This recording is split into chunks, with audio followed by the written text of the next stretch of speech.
Today we're going to talk about two types of stress at work. How we feel at work greatly affects our performance as well as our ability to work safely. One thing that affects whether or not we feel our best is the level of stress we experience while on the job.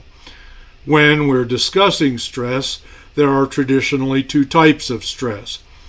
The two types are what we might call good stress, and then there's negative stress or bad stress. In this safety talk, however, we're going to look at stress in a different way.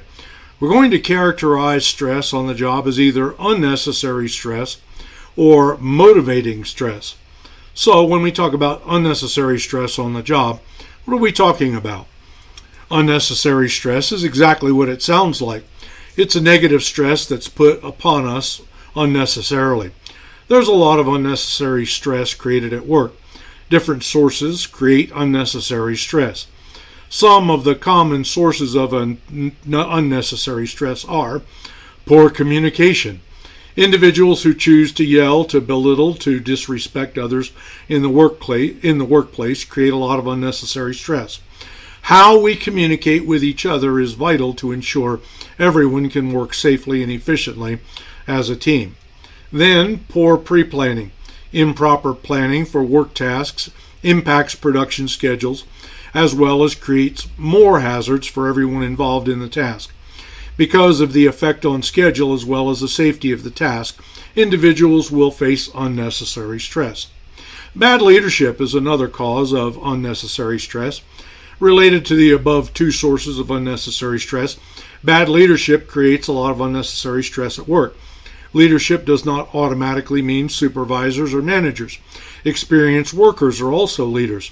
When leaders in a workplace are not doing the best job they can be, everyone suffers. Now let's talk about motivating stress on the job.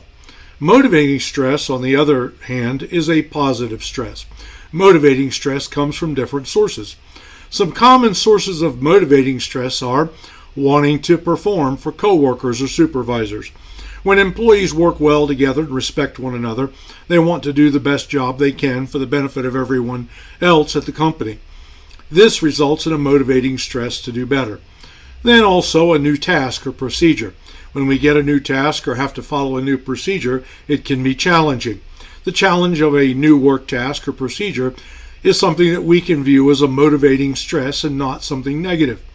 Getting outside of your comfort zone is vital for growth. We all need to do that, and arguably we'll have this presented to us from time to time.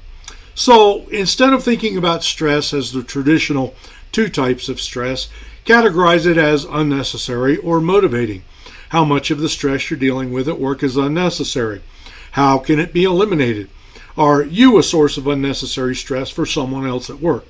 Eliminate unnecessary stress and embrace motivating stress to become a more efficient and a safer worker.